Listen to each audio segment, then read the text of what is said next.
Hey guys, it's Oscar. Welcome to another drawing tutorial. So I have been working on a photograph over here, and I actually started, and I think I did a tutorial for this part over here for the girl. So now I'm going to work on him, which I'm going to put him right next to her. But I wanted to show you guys how I shade the skin. So I want to show you just the materials that I've been using and a couple of techniques. So I already did my initial draft, and for my draft, I always use my mechanical pencil with a B lead. And when I started, I always usually like to start with the shadows. So I start, with the dark areas, with the eyes, with the nostrils, and any shadows in the face.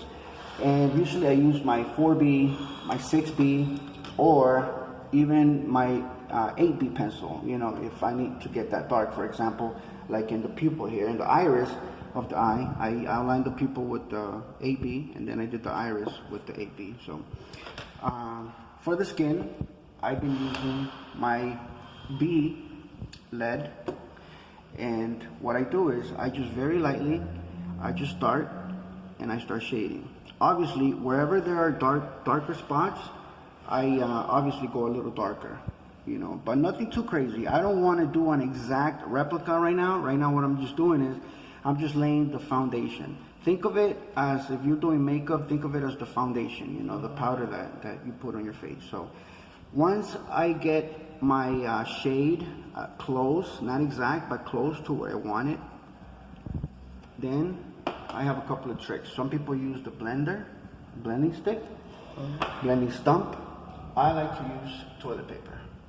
So I'll break off like a little square of toilet tissue.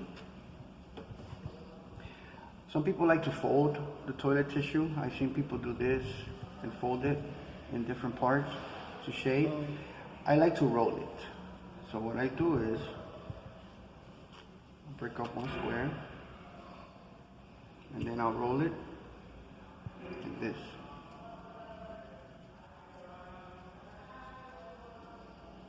Try to make it nice and tight, and then I try to make like a little bend, and then I use this as a blending stump. I don't like to use a blending stump for facial texture because the face is real smooth. So the blending stump, is a little too rough for that. So the tissue is a little more delicate. So I use that. I always start from light to dark. So my lightest would be here. So I'm going to start from here, then I'm going to move my way here, and then work on the rest all the way to the dark spot. Nice and gentle, easy strokes.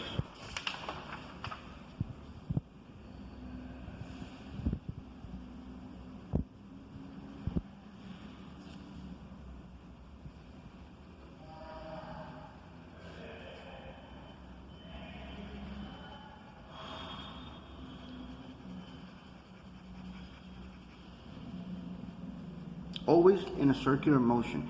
You don't want to smudge, you don't want to go in different directions. Always just nice circular motion and smooth.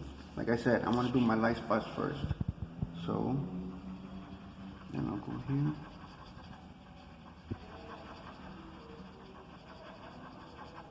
I'm not putting that much pressure, but I am putting a little bit of pressure. You see how it's starting to get a little dirty. A little enough pressure because I used the 2H pencil for that. So the 2H pencil is a real hard lead, so it's not as soft as the B's, the darker one. So I put a little more pressure in that to get a nice smooth blend. Then I had another light spot over here, and then I have a nice highlight over here across the forehead. There's another one here.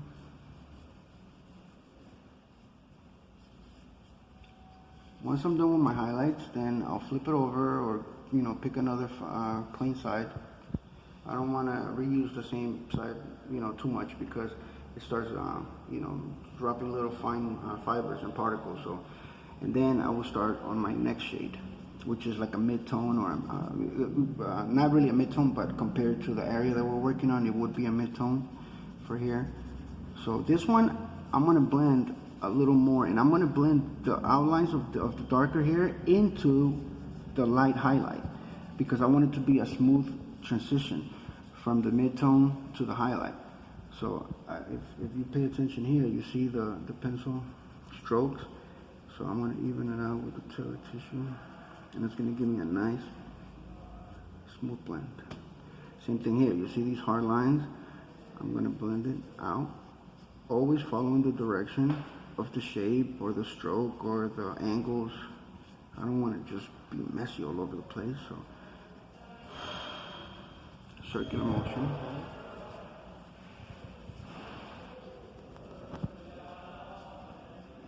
There's my highlight again. I'll blend it out. There's another highlight. Blend it out.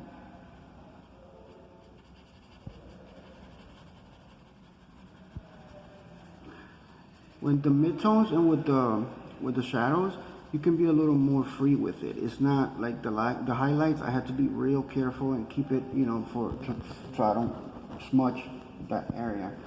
But with the midtones and the dark shadows, I could be a little more loose with my stroking. So that way I could get a nice transitional blend. So get another clean area.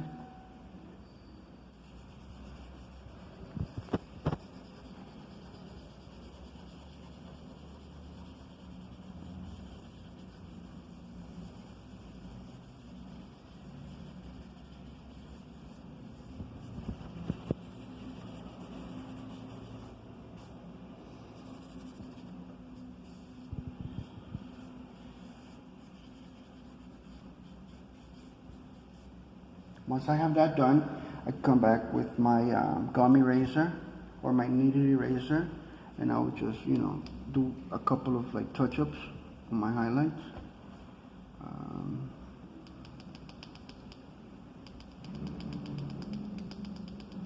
Lightly.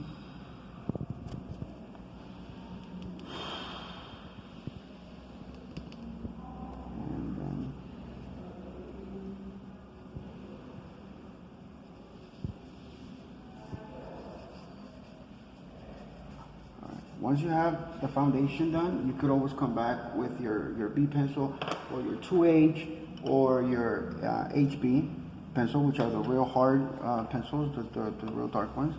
And you want to just soften up the edges a little bit.